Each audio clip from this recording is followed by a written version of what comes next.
Can a pop-up drink stand offer drink-making classes?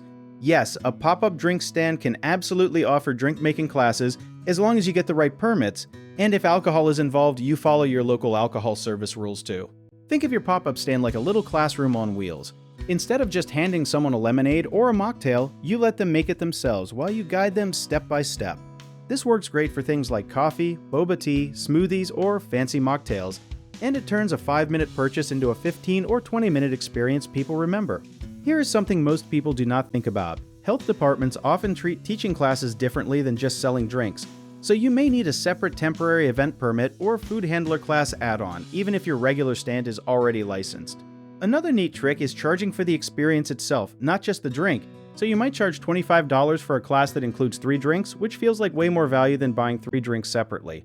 You can also partner with local shops, breweries, or event spaces to host these classes indoors when weather is bad, which keeps your income steady all year. One big mistake people make is assuming their regular vendor permit covers teaching, so always double check with your city or county before announcing a class, because getting shut down mid-class is embarrassing and costly.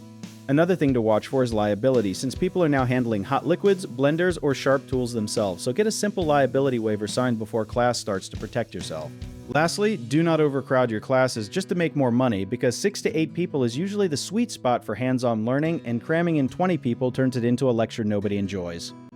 If you enjoyed this video, check out our online directories in the description below.